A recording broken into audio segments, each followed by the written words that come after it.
Science और technology की दुनिया में आपका स्वागत है। इस वीडियो में हम आपको बताने जा रहे हैं फैक्ट्रीज में आखिर कैसे लोहे के स्क्रैप से सरिया, पाइप और आई बीम से लेकर घरों के इस्तेमाल होने वाले टीन सेट को बनाया जाता है।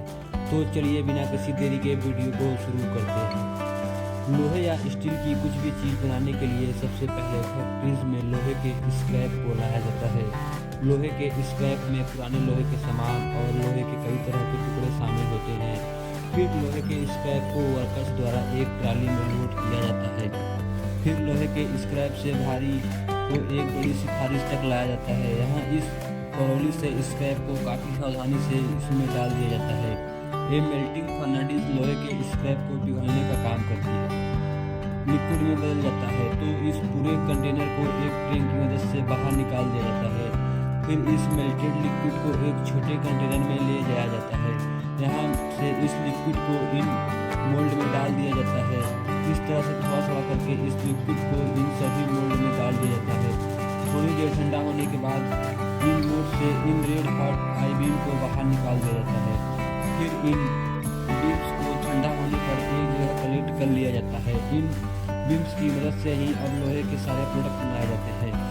अब लोहे के इन बीम से सरिया बनाने के लिए इन्हें एक कंटेनर बेल्ट पर रखा जाता है। यहाँ से एक कंबर बेल्ट इन्हें फर्नेस में ले जाते हैं, जहाँ इन बीम्स को रेड हॉट होने तक गर्म किया जाता है। 3000 डिग्री सेल्सियस टेम्परेचर पर गर्म करने के बाद अब ये बीम पूरी तरह से लाल हो जाते हैं। तो इन बीम्स को एक एक करके अलग अलग बाहर निकाल दिया जाता है। यहाँ से ये बीम आगे लगी टाई मशीन से गुजारा जाता है, जिससे ये बीम पतला और लंबा होता जाता है। एक बार इस बीम की आइडल लेंथ हो जाने के बाद इस बीम को सरिये की शॉप में लाने के लिए मल्टीपल डाई मशीनों में बार बार डाला जाता है, जिससे ये लंबे हो जाते हैं। यहाँ इस लोहे को एक डाई से निकाल कर दूसरी डाई में छुरी डाल दी जाती है। इस तरह से इस लोहे को छोटी से छोटी डाई में से गुजारते हुए एक पतला होता जाता है और एक सरिये की रूप ले लेता है। इस तरह से फाइनल डाई मशीन से गुजारकर ये लोहे की राड को एक परफेक्ट सरिये की शॉप में आ जाती है। फिर इसे ठंडा होने के लिए एक तरफ रख दिया जाता है और ठंडा होने के बाद ही सरिया पूरी तरह से बनकर तैयार हो जाता है। और स्टील के इन बीम्स को गर्म करके और कई तरह के लोहे के उत्पाद बनाए जाते हैं, इस तरह के स्टील वायर भी शामिल हैं। इन बीम्स को डाई से गुजारते हुए काफ़ी पतला वायर बना लिया जाता है।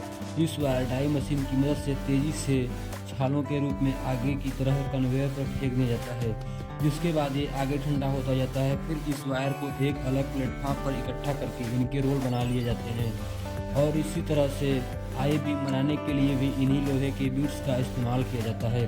सबसे पहले इन बीम्स को फैनल्स में डालकर गर्म कर दिया जाता है। गर्म होने के बाद इन बीम को कमर की मदद से आगे प्रक्रिया के लिए लाया जाता है। यहाँ इन बीम को सीधे ही एक दायरे में से गुजार दिया जाता है, जो कि इसे दोनों तरफ से बीच में दबा देती है। और अच्छे से सौंप देने के लिए एक बार फिर से इसे डाई रोलर में से गुजारा जाता है। इसके बाद ये बीम एक आई बीम की शॉप लेने लगता है। फिर इस बीम को फाइनली एक बार डाई मशीन में से गुजारा जाता है, जहां ये परफेक्ट आई बीम की शॉप में आ जाता है। फिर इस बीम को आगे ठंडा होने के लिए निकाल दिया जाता है। इस तरह से इन आई बीम को बनाया जाता है। इन आई बीम का इस्तेमाल ब्रिज और बिल्डिंग कंस्ट्रक्शन के बड़े बड़े टेलर बनाने में किया जाता है, क्योंकि इस तरह के आई बीम काफ़ी ज़्यादा लोड कर सकते हैं। अब हम जानेंगे कि आखिर स्टील सीट को कैसे बनाया जाता है। जिन स्टील सीट की मदद से घरों पर लगने वाले टीन सेट से लेकर किचन के बर्तन तक बनाए जाते हैं। स्टील सेट बनाने के लिए सबसे पहले लोहे के स्क्रैप को फर्नेस में डालकर इसे मेल्ट कर दिया जाता है। फिर इस मेल्टेज स्टील की मदद से इस तरह की स्टील की बड़ी बड़ी प्लेट्स को बनाया जाता है। फिर इन प्लेट्स को वापस सफ़र में डाल दिया जाता है, गर्म होने के लिए छोड़ दिया जाता है। 3000 डिग्री सेल्सियस टेम्परेचर पर गर्म होने के बाद स्टील की प्लेट को कमर बेल्ट पर ले जाया जाता है। एक कमर बेल्ट इन प्लेट्स को डाई रोलर तक पहुंचा देता है।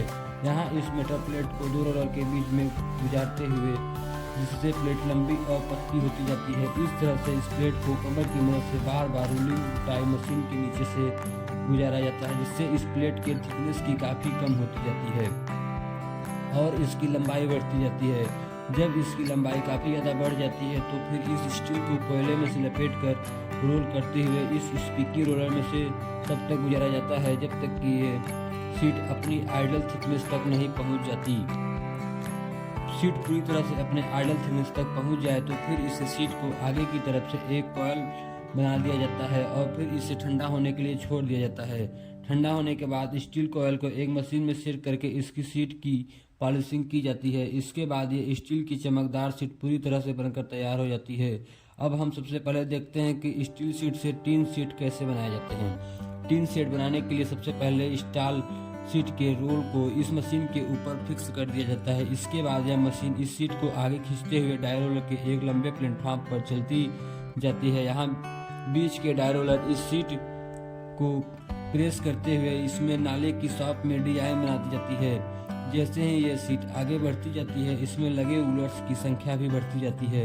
ये रोलर इस सीट को प्रेस करते हुए आगे निकलते जाते हैं जिससे ये सीट की शॉप में आ जाती है। फिर फाइनली आप देख सकते हैं कि ये डाई मशीन से गुजरने के बाद ये टीन सीट की एकदम परफेक्ट शॉप में आ जाती है। फिर यहाँ इस सीट को फिक्स लेंथ के टुकड़े में काट लिया जाता है। अब हम जानेंगे कि इन स्टील सीट की मदद से गोल और स्क्वायर पाइप्स को किस तरह से बनाया जाता है। इसमें सबसे पहले स्टील कॉइल को एक प्लेटफॉर्म पर सेट कर दिया जाता है। फिर इस स्टील की सीट के एक मुंह को लेकर एक कटिंग मशीन में फिक्स कर दिया जाता है, जिसके बाद ये मशीन इस सीट को खींचते हुए पत्तियों में काटी जाती है। पत्तियों की अलग एक कॉइल बना ली जाती है। इसमें से एक कॉइल को लेकर इसमें भी एक प्लेटफॉर्म पर सेट कर दिया जाता है। फिर स्टील इस पट्टी को पाइप बनाने वाले मशीन में सेट कर दिया जाता है। ये एक काफ़ी लंबा मशीन प्लेटफॉर्म होता है जहां स्टील के इस सीट को आगे खींचते हुए डाई रोलर्स के नीचे से गुजारा जाता है। यहाँ ये डाई रोलर स्टील के पत्ते को प्रेस करते हुए गोल शॉप देते जाते हैं। जैसे जैसे पट्टी गोल पाइप की शॉप में आ जाती है तो आगे एक ऑटोमेटिक वेल्डिंग मशीन इसकी दोनों सिरों को बेल्ट करते हुए इस गोल पाइप में बदलती जाती है। फिर आगे इस पाइप की वेल्डिंग की घिसाई करते हुए इसे फिनिशिंग दे दी जाती है। फिर आगे एक कटिंग मशीन के जरिए इस पाइप को 20-20 फीट के टुकड़े में काट दिया जाता है और ठीक इसी तरह से इन स्टील सीट की मदद से स्क्वायर पाइप को बनाया जाता है। स्क्वायर पाइप बनाने के लिए इस तरह के प्लेटफॉर्म का इस्तेमाल किया जाता है। इसमें ऊपर बस गोल पाइप की बजाय स्क्वायर पाइप बनाने की डाई मशीन लगी होती है जो कि इस सीट को स्क्वायर शॉप में फोल्ड करती जाती है। इसके बाद इस पाइप के भी दोनों सिरों का वेल्ड करते हुए मशीन आगे बढ़ती जाती है। इस तरह से पाइप्स को बनाया जाता है। तो दोस्तों, आपको यह सबसे परफेक्ट मशीन कैसे लगी कमेंट में जरूर बताएं और ऐसे ही इंटरेस्टिंग और नॉलेज से भरी वीडियो देखने के लिए हमारे चैनल को सब्सक्राइब करें। धन्यवाद।